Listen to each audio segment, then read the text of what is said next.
হালি শহরে চক্রান্ত করে মমতা বন্দ্যোপাধ্যায়ের ওপর হামলা করা হয়েছে এমন দাবি করেছেন অভিষেক বন্দ্যোপাধ্যায় এবং মমতা বন্দ্যোপাধ্যায়ের ওপর এই হামলার ঘটনার প্রতিবাদে রাজ্য জুড়ে কালীঘাট তৃণমূলের বিক্ষোভ প্রতিবাদ। আমার সহকর্মী সৌরভ গুহ এই মুহূর্তে আমাদের সঙ্গে রয়েছেন। সৌরভ, কালীঘাট তৃণমূলের তরফ থেকে প্রতিবাদ কর্মসূচি নেওয়া হয়েছে, বিশেষ করে মমতা বন্দ্যোপাধ্যায়ের ওপর হামলাকে তারা বলছেন চক্রান্ত করে হামলা। কি কর্মসূচি আজ তাদের, কখন?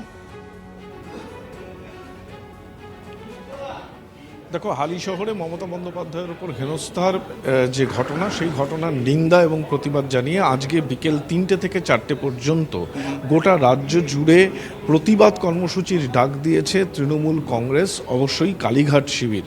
নিঃসন্দেহে এই ডাকে সাড়া দিয়ে আমরা দেখতে পাচ্ছি যে কলকাতা শহরেও কিন্তু কুণাল ঘোষ, শোভনদেব চট্টোপাধ্যায়দের মতো যারা প্রথম সারির নেতৃত্ব, তাদের নেতৃত্বেও কিন্তু বিভিন্ন গড়িয়াহাটে, শ্যামবাজারে, বাজারে সেখানে কিন্তু প্রতিবাদ কর্মসূচির ডাক দেওয়া হয়েছে। এর মধ্যে খুব গুরুত্বপূর্ণ যে আজ বেলা 2টোর সময় বিধানসভায় কিন্তু কুণাল ঘোষ সহ অন্যান্য কালীঘাট তৃণমূল কংগ্রেসের বিধায়করা তারা বিধানসভায় বিক্ষোভ দেখাবেন। এই বিধানসভায় বিক্ষোভ দেখানোর বিষয়টি একদিকে প্রতিবাদ জানানো সেটা যেমন আছে, পাশাপাশি কিন্তু এটা একটা বিষয় যে তারা বারংবার যে কথা বলছিলেন যে তারাই আসল তৃণমূল, এবং এই এত বড় ঘটনা যেখানে ঋতব্রত শিবির তারা বলেন যে মমতা বন্দ্যোপাধ্যায় তাদের উপদেষ্টা হিসেবে মমতা বন্দ্যোপাধ্যায়কে তারা চান, কিন্তু মমতা বন্দ্যোপাধ্যায়ের হামলার ঘটনা হলে পরে ঋতব্রত শিবির চুপ, এবং সেই জায়গা থেকে বিধানসভায় কালীঘাট শিবিরের তরফ থেকে এই প্রতিবাদ জানিয়ে কোথাও একটা প্রতিবাদ জানানো এবং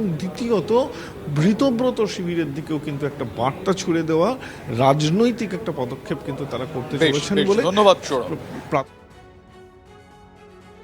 উদ্দেশ্য প্রণোদিতভাবে, পুরোটা পূর্ব পরিকল্পিতভাবে যেভাবে বিজেপির গুন্ডারা আর যাদেরকে মানে ফুটেজে দেখা গেছে, তারা তো কেউ পৃথক কোনো সাপোর্টার বা কর্মী নয়। তাদেরকে এমএলএর সাথে দেখা গেছে, তাদেরকে বিজেপির প্রার্থীর প্রচারে দেখা গেছে, পুরোটাই স্টেট স্পন্সার। এরা চায় না বিরোধী রাজনৈতিক দল থাকুক। এই সরকার দিল্লির তল্পিবাহক হিসেবে কাজ করছে, জমিদারদের অঙ্গুলি হেলনে চলছে। এবং কালকের যে ঘটনা, আমি এটা অত্যন্ত স্পষ্টভাবে বলতে চাই, শুধু রাজ্যের মুখ্যমন্ত্রী শুভেন্দু অধিকারীকে দোষ দিলে হবে না।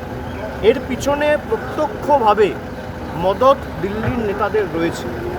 দেশের প্রধানমন্ত্রী, দেশের স্বরাষ্ট্রমন্ত্রী, দিল্লির সর্বোচ্চ নেতৃত্ব ইন্ধন এবং মদত না থাকলে এদের সাহস হবে না এই ঘটনা ঘটানো।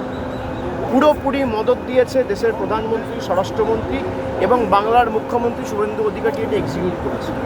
তিনি তো কৃতদাস, তাকে যা বলছে তিনি তাই করছেন। আর এই ঘটনায় মুখ্যমন্ত্রী শুভেন্দু অধিকারী তিনি বলেছেন যে গতকাল জনরোষের শিকার হয়েছেন প্রাক্তন মুখ্যমন্ত্রী মমতা বন্দ্যোপাধ্যায়, তাই তার উপর যারা হামলা করেছে তাদের বিরুদ্ধে কোনো রকম অ্যাকশন নয়। স্পষ্ট জানিয়েছেন মুখ্যমন্ত্রী শুভেন্দু অধিকারী, পুলিশকে জানিয়ে এলে ব্যবস্থা নিতাম, এত চুরি করেছেন তাই জনরোষের শিকার, জানিয়ে আসেননি তাই দায়িত্ব পুলিশ মন্ত্রী বা ডিজিপি নেবেন না, বলেছেন মুখ্যমন্ত্রী শুভেন্দু অধিকারী। ব্যবস্থা নেওয়া হবে,